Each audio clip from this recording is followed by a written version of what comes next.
will continue with the topic of adsorption, and today we will do some more problems so that you are completely thorough with the knowledge of adsorption. Consider a process where the adsorption follows a Langmuir isotherm. So if there is a Langmuir isotherm, obviously you need two constants.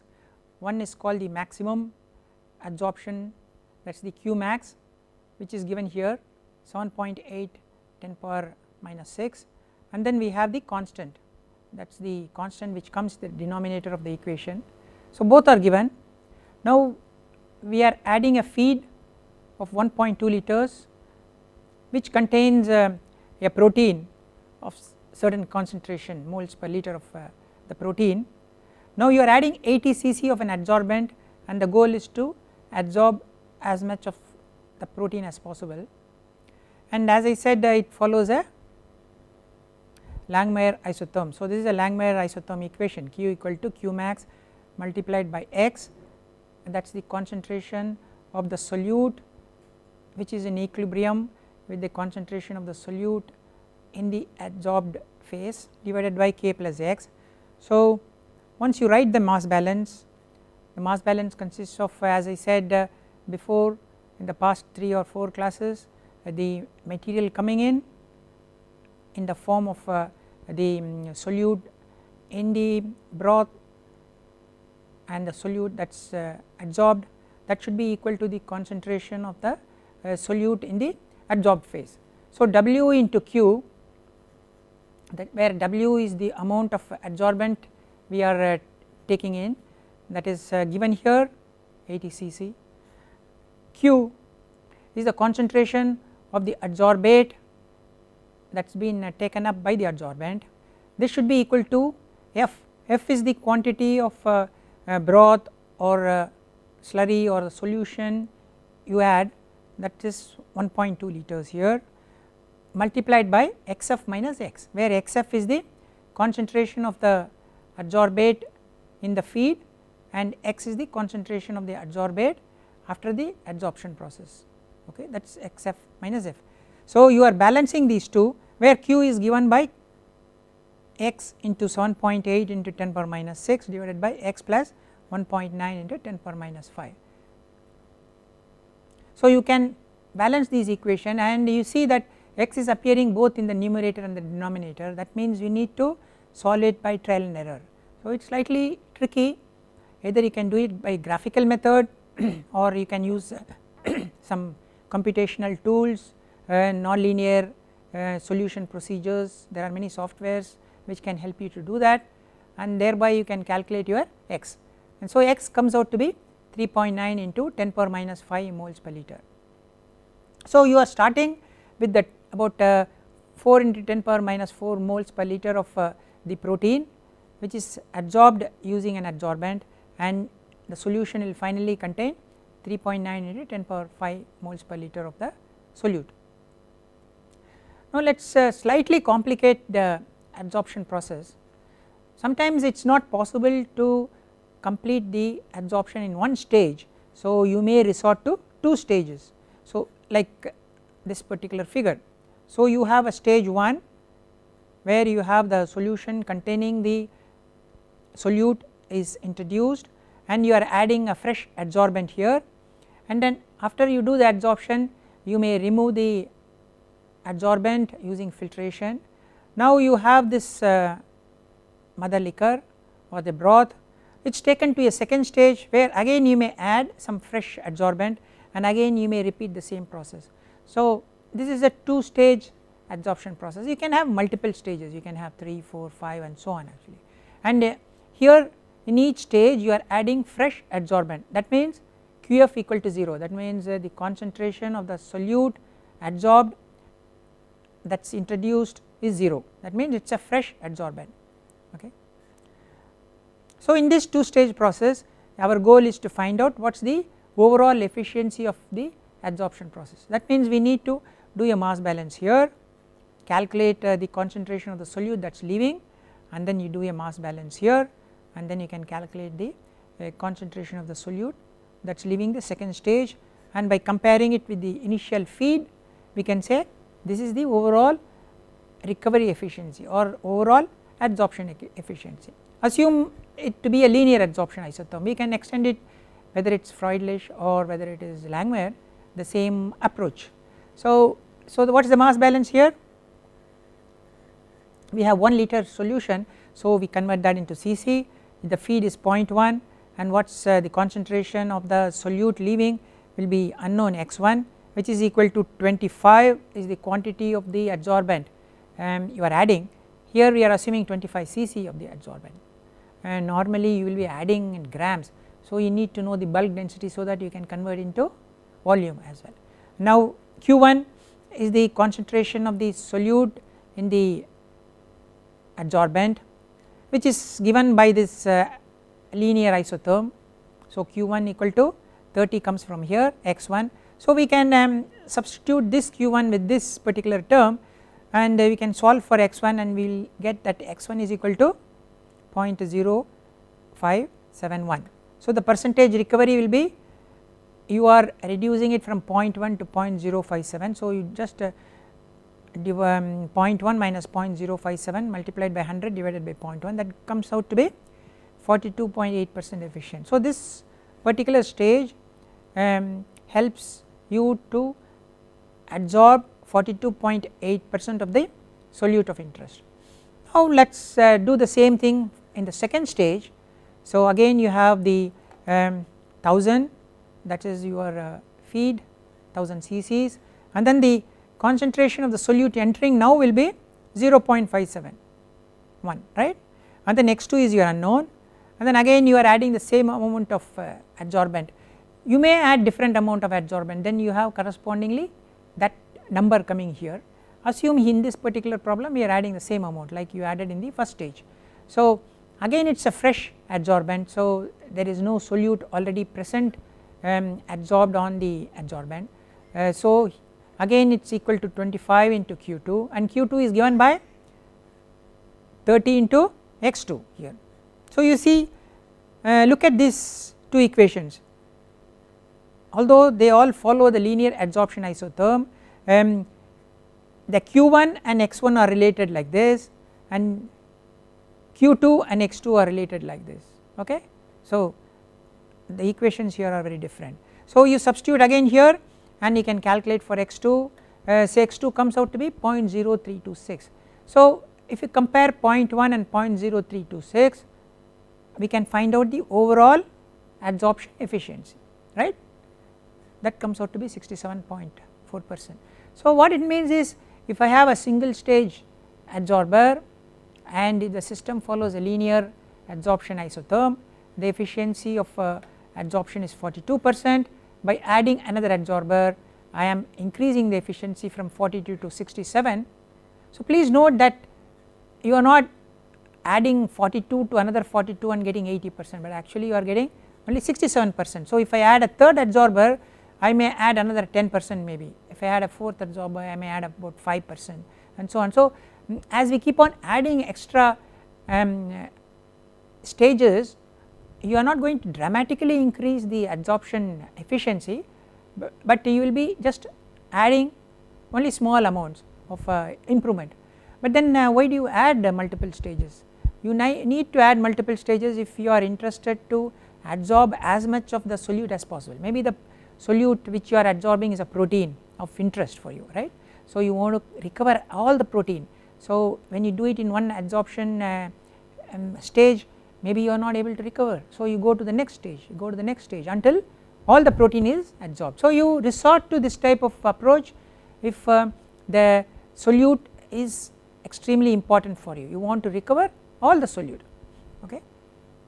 So you get 67.4% efficiency by putting in the second stage. So you can have a third stage, you can have a fourth stage and so on. So in the third stage, what will be your linear adsorption isotherm equation? It will be like Q3 equal to 30 into x3. So in the fourth stage it will be Q4 into 30 into x4 and so on actually. So that is our assumption that the 30 remains always, whether it is Q1 x1 or Q2 x2 or Q3 x3, that 30 will always remain constant. So that is one of the assumptions when we do this type of multiple stage adsorption process, remember that. So that means the constant remains the same irrespective of the concentrations, because initially the concentration x1 may be very high, but later on x2 will be lower than x1, x3 will be lower than x2 and so on, but still we assume that this constant in the linear adsorption isotherm does not vary, generally that is what you assume, but in reality it may change, it may take different values depending upon the concentration of the solute which you are trying to adsorb. That means high concentration you may have different constant value, at low concentrations you may have different constant value, but in this particular problem we assumed that the constant k in the linear term remains constant, so do not forget that. This is called a cross flow system, that means the solution is flowing this way and your adsorbent is flowing vertically, so that is called a cross flow system. But let us look at another system, this is called a counter current system, that means your solution is flowing like this and your adsorbent is flowing from this way, second to 1. So solution is flowing from 1 to 2 and out, whereas your adsorbent is flowing from 2 to 1 and out this way, notice that. So if I have 3 stages, what will happen, my solution will be flowing from 1 to 3, whereas the adsorbent will be flowing from 3 to 1. So this is called a counter current system. So let us look at this particular problem in counter current system. This is slightly tricky, you will notice why it is tricky later actually. Okay, so let us look at a counter current where the solution is fed here, again it is 1 liter and the solution contains 0.1 gram per cc of the solute concentration. Okay. Now the concentration of the adsorbent added is 25 cc, but the concentration of the solute on the adsorbent is not 0, because it is coming from stage 2 here, right. So it is not 0, please remember, so it will have some number, we will call it Q2 and then it is leaving the stage 1. Now let us go to stage 2. Now whatever solute is left behind from stage 1 adsorption enters the stage 2 and there is an adsorption taking place here. Now here the adsorbent is fresh, so there is no solute on the adsorbent here, so here you can take QF equal to 0, you see that, whereas in a cross flow system we took QF equal to 0 in both cases because you are adding fresh adsorbent, whereas in a counter current system because the adsorbent used in the stage 2 is sent to stage 1, it contains some amount of solute adsorbed, so here QF is not equal to 0, but here you are adding a fresh adsorbent, that is why QF equal to 0. So if you have 3 stage counter current system, what will happen, the adsorbent is added fresh in the 3rd stage, so only there you can assume QF equal to 0, whereas in other stages you cannot assume the concentration of solute that is adsorbed in the adsorbent as 0. Okay, so this is slightly tricky, let us look at stage 1 and do a mass balance. So 1000 cc, that is 1 liter, what is entering through the solution is 0.1, what is leaving is x1, so 0.1 minus x1, this is equal to 25 is the quantity of adsorbent you are adding in terms of volume, and Q2 is the concentration of the solute entering because of the adsorbent, okay, and Q1 is the concentration of the solute leaving the stage with the adsorbent. So you have Q1 minus Q2 here, right, and of course Q1 and x1 are related by the linear adsorption isotherm equation, Q1 equal to 30 into x1. Remember the linear adsorption isotherm or any isotherm will always have the concentrations from the leaving streams, not from the entering streams. So the assumption in a staged process is the streams that are leaving are in equilibrium, the streams that are leaving are in equilibrium. So what are the streams leaving here, Q1, x1, correct. So that is why you put q1 and x1, we do not put these two terms in this equation, we put q1 and x1 here, okay. So we can substitute q1 like this into this, okay.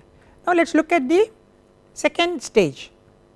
So the concentration of the solute entering through the solution is x1 and what is leaving is x2. So 1000 into x1 minus x2 will be equal to, now here the adsorbent is fresh, right.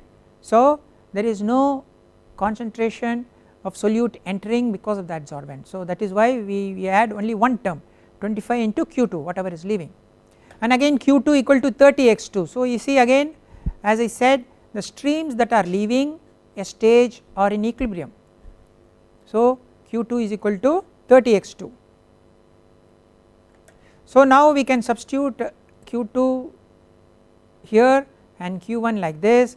So you end up with two simultaneous equation containing two unknowns x1 and x2, understand. So two simultaneous equation containing x1 and x2. So we can solve and we end up with quantity of x1 is 0.0756, quantity of x2 is 0.043.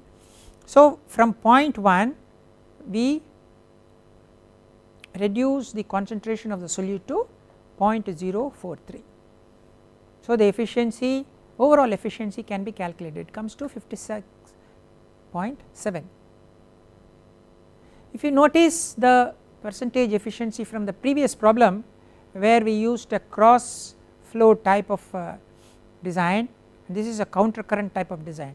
So in the cross flow I got 67.4% recovery, whereas here I get about 56.7.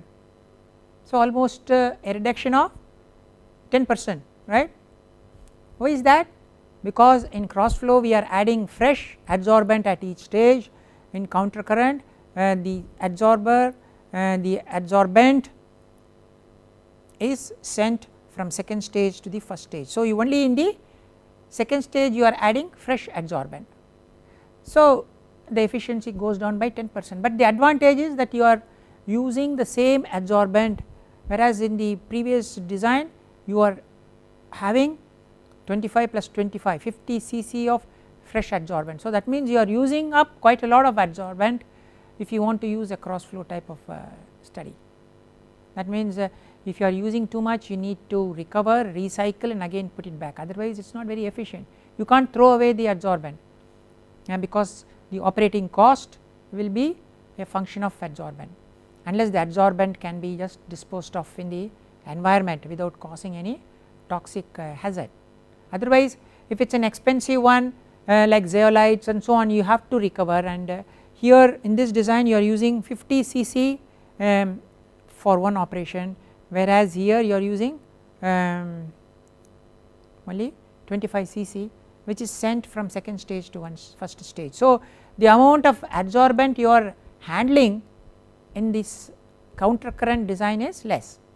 So economically it will work out cheaper if you are using very expensive adsorbent, okay. So for example if you are having 3 stages in a cross flow, you may have each stage if you are adding fresh you will be using up so much of adsorbent, whereas if you use a counter current type of design you will be using the same amount of adsorbent and extending it up for all the stages. Of course the efficiency goes down, as I showed in this particular problem. When you use a counter current the efficiency of recovery is only 56, whereas the other one comes out to almost 67.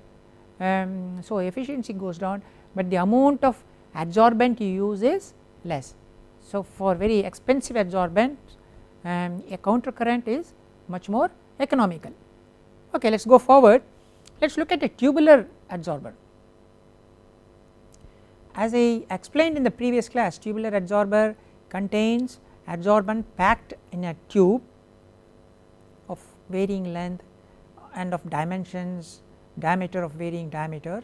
Now you have the feed solution or feed gas entering from one end and it is leaving from the other end, and the concentration of the solute is 1.3 milligrams per liter.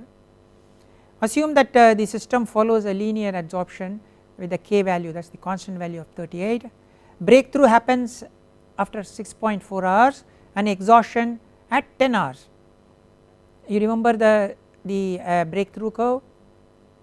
I hope you all remember the breakthrough curve. Initially all the solute gets adsorbed by the adsorbent because your adsorbent is very fresh. So whatever stream that is leaving here will be devoid of any solute, there will not be any adsorbate present here, but as it gets saturated, slowly you will start seeing some solute in the exit stream, and that is called the breakthrough point. That is the point at which you start seeing the solute in the exit stream, and after some time the adsorbent is completely filled with the adsorbate.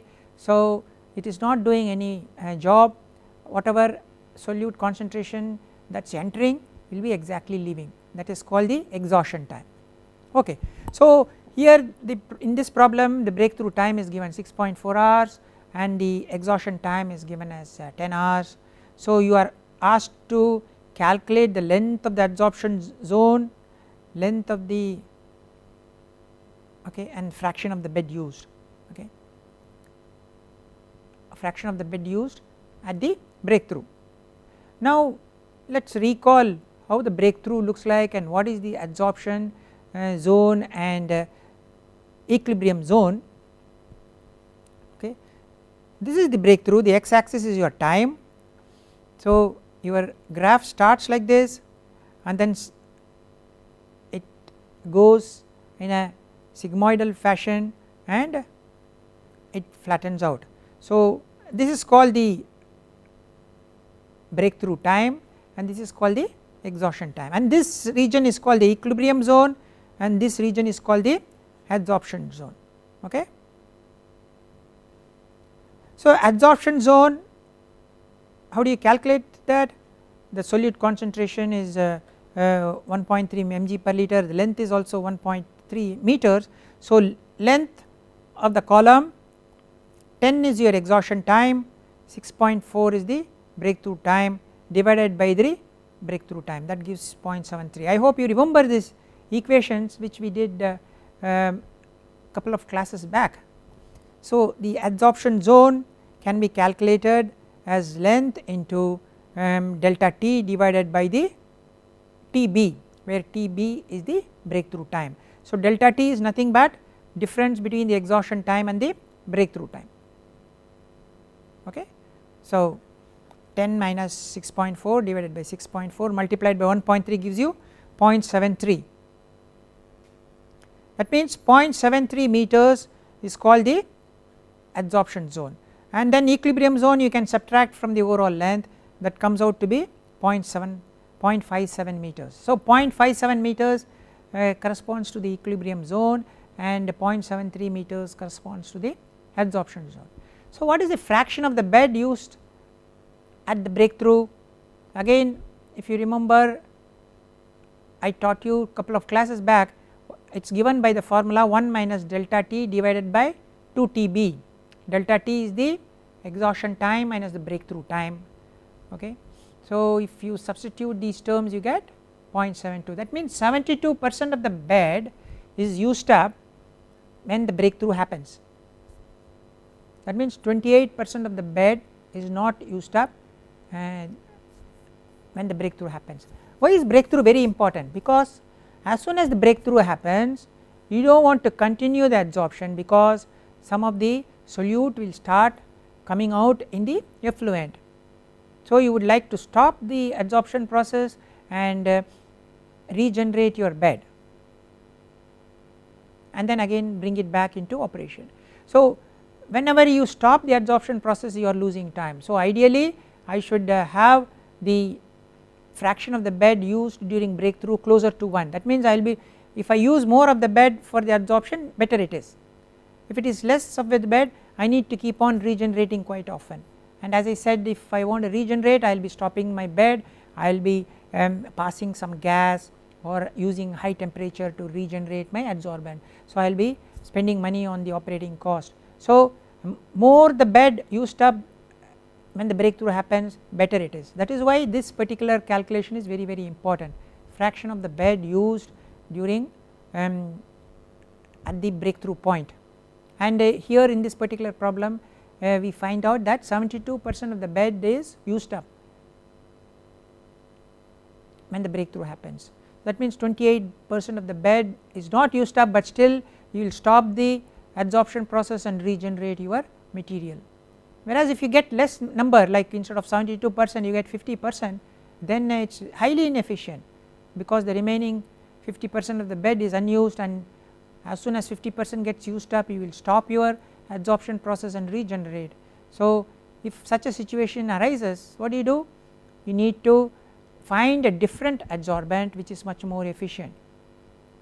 So you need to select adsorbent so that the fraction of the bed used up keeps going up and up, comes closer to 1, and higher the number better it is, 0.8, 0.85, then the number is very good, whereas 0.7, 0.6, 0.5 definitely it is not very good.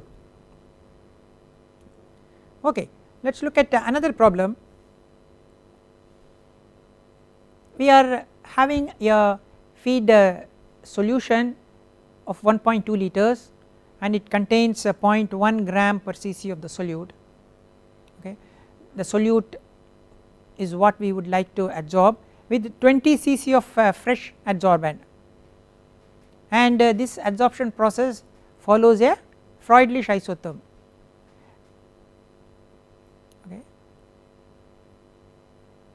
And the Freudlich isotherm is given by Q equal to 32 x raised to the power 1 by 3, where x is the concentration of the solute in the solution equilibrium with the adsorbent. Again we can do a mass balance. So how do you do that? We can do 1.2 liters, that is 1200 cc, the amount of solute is 0.1 and the amount of solute after the adsorption process is x, so 0.1 minus x. Now this should be equal to the amount of solute that is present in the adsorbent, and initially the adsorbent is fresh, so you can just put 20 cc multiplied by 32 into x raised to the power 1 by 3. Now see, if you want to calculate x it becomes trial and error process, so we cannot directly calculate, so but we can still do a trial and error, assume different values of x and see whether we are able to solve it. And of course there are many softwares available nowadays which can also do it, but a very easy approach is possible, that is using a graphical method. Okay. So let us look at the graphical method. This portion I had told you before is called the operating line. Okay, this portion. So for different values of x on the x axis, if I substitute here I can get this number 1200.1 minus x. Okay. So it will look like this and it will be going down, sloping down, because we have minus x here. Okay. This is called the operating line. This portion is called the equilibrium, this portion 32 into x raised to the power 1 by 3, here put in 20. So this portion relates to the equilibrium here. Okay. So for different values of x I can plot two curves, the operating line corresponding to this side and the equilibrium curve corresponding to this side. So if I plot them both in a graph sheet and wherever they intersect, that will be the value of x. Very simple. By using a graph sheet I do not need to use a software package to find out the value of x. I plot this portion as a function of x which will appear like this, and I plot this portion as a function of x which will appear like this, and the point where they intersect will be the value of x here. Very simple. So using a graph sheet we can immediately calculate x without resorting to any computational or a numerical technique. Otherwise we can use Excel and assume different values of x and then by trial and error calculate what will be the actual value of x by solving this. So even Excel can be used to do this type of solution. But most of the adsorption studies, if you have a graph sheet, you can do it very simply actually. And before the advent of computers, people used graph sheets to solve equations of this type. And if you have a equation like Langmuir, where you have x coming in the numerator and x coming in the denominator, again you can resort to a graph sheet to solve it, right. Let us further look at another problem. In the tubular adsorber, we some time back talked about a slightly more accurate approach to calculate the concentration both as a function of the distance z, z, or as a function of time. As the fluid flows, there is going to be adsorption taking place. As the solute gets adsorbed, the concentration of the solute is going to vary as a function of the length of the tube, okay, and it will also vary as a function of time. That is why you have an equation which has a rate of change of concentration as a function of time, and we also have change in the concentration as a function of z. And I also mentioned that this term comes because of the diffusion, where d is the diffusion coefficient. This term comes because of the bulk movement of the fluid through the column, and this term comes because of the adsorption of the solute from the liquid phase to the solid phase or the adsorbent phase. Okay, we can try to simplify this equation by assuming certain things.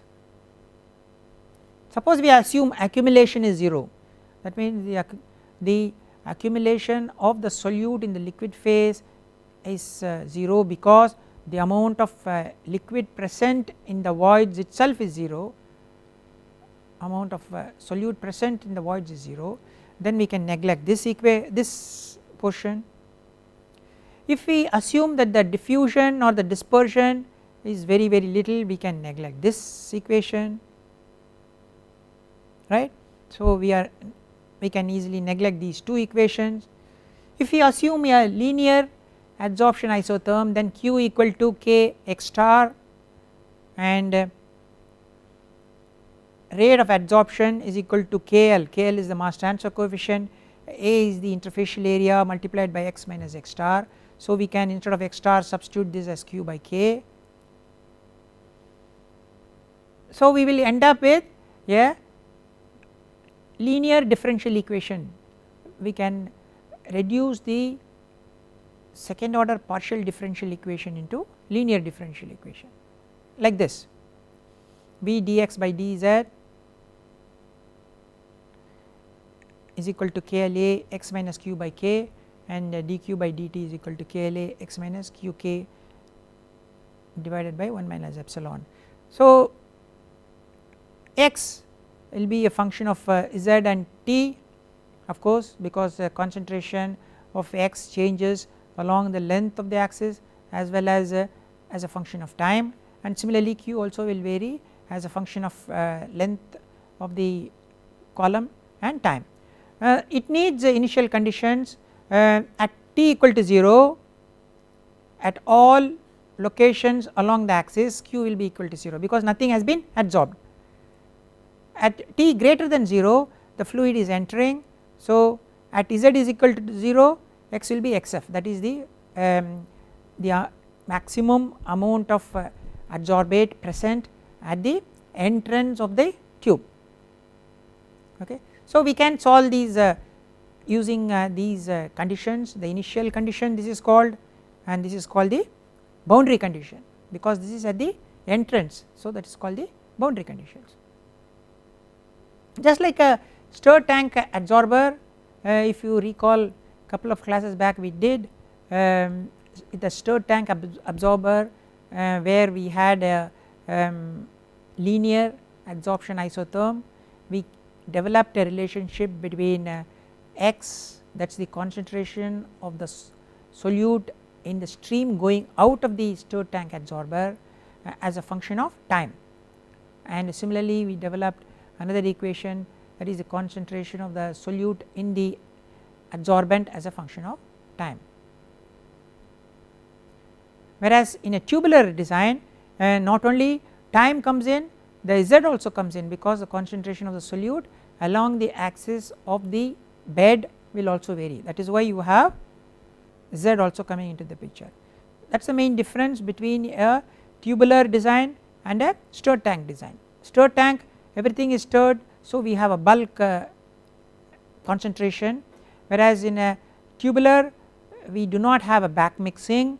That is why the concentration of the solute along the Z axis also will vary, in addition to solute concentration varying as a function of time. So a stirred tank has complete back mixing, whereas tubular has no back mixing. Now you also have to consider pressure drops, because when you have a packed bed and when a solution flows through it, whether it is a gas or a liquid, when a fluid flows through it, because the fluid can flow only through the interstices, the packing material offers resistance, so there is always a pressure developed. So the feed that is entering the packed bed has to overcome this particular pressure. So either it is achieved by having pumps, so that the pump can deliver enough pressure for the fluid to pass through it and come out through the other side, especially if the packing is very long, or if you have very small particles, then pressure drop will be very high. Now this pressure drop arises in many systems, especially in filtration. As the solids keep settling on top of the filter, the liquid has to flow through the bed, so there is a pressure drop coming into the picture. So initially there will not be any solid bed formed on top of the filter medium, but as time progresses the bed is formed, so the liquid has to flow through the bed and come out on the other side. So you need to have enough pressure for the liquid to flow through. Adsorber, like we have been seeing, a packed bed tubular adsorber, you need to apply enough pressure so that the liquid can overcome this pressure drop and come the other side. Packed bed distillation column, where you are distilling a mixture of liquids into various fractions, and if you have the column as a packed bed, then again the pressure drop will be tremendous, and you need to have the vapors able to overcome this particular pressure drop. Biofilters, where you are trying to remove toxic gases using a packed bed of microorganisms and nutrients, then again you have a situation of pressure drop. So in all these areas you need to consider the pressure drop, and the inlet pressure should be sufficiently large enough to overcome this pressure drop. Now pressure drop is proportional to many terms like bed length. If the bed length is very large, then your pressure drop is going to be also very large. Velocity, it will be a function of velocity. So if the velocity is large, pressure drop is large, velocity is low, pressure drop is low. Inversely proportional to tube diameter. If the tube diameter is very large, pressure drop is less. If the tube diameter is very small, pressure drop is high. So small tubes will encounter higher pressure drops, large diameter tubes the pressure drop is less. Now let us look at a problem. Imagine I have a packed bed, bed length is 20 centimeter, diameter is 2.5 centimeter, bed volume is 70 cc. So it has got a pressure drop of 2 bars. That means if this side is atmospheric pressure, I need to introduce my fluid at least at a pressure of 2 bar, so that it can travel and come out on the other side. Now I want to increase my bed volume 1000 times, that means 70,000 cc. I want to increase the diameter 10 times, that is 25 centimeter. Now the question I need to answer is what will be the pressure drop of this particular new packed bed when compared to the old packed bed. So the old packed bed volume was 70 cc, diameter of the tube was 2.5 centimeter, the new packed bed has a diameter of 25 centimeter and it has got a bed volume of 70,000 cc. What is the pressure drop? The pressure drop of the small setup was 2 bar, pressure drop of the large setup I need to calculate. Now you know bed volume, how do you calculate? Pi d square by 4 into length, agreed. Now the volume has increased 1000 times and the diameter has increased 10 times, that means the length will increase 10 times, right, because diameter has increased 10 times, that means diameter square, that is 100, length has increased 10 times, okay. So the diameter has increased to 10 times, the length also has increased to 10 times, okay.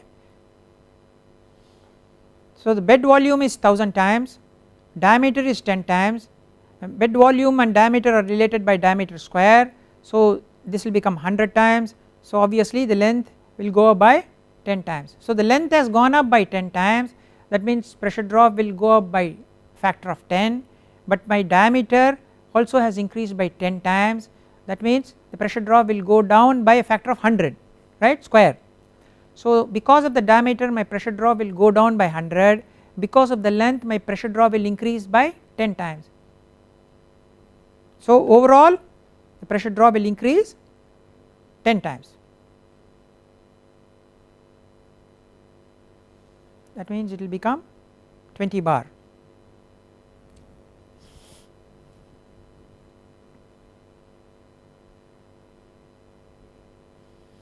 Okay, so the current pressure drop of this particular unit will be 10 times the pressure drop of the previous unit.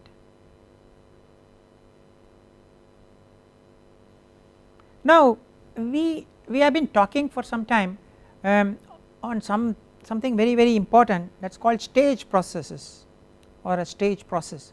That means we assume an adsorption taking place in a single stage, we have a feed solution containing the solute, we have the adsorbent added here either in the form of a fresh adsorbent or already containing some adsorbate, and then two streams are leaving.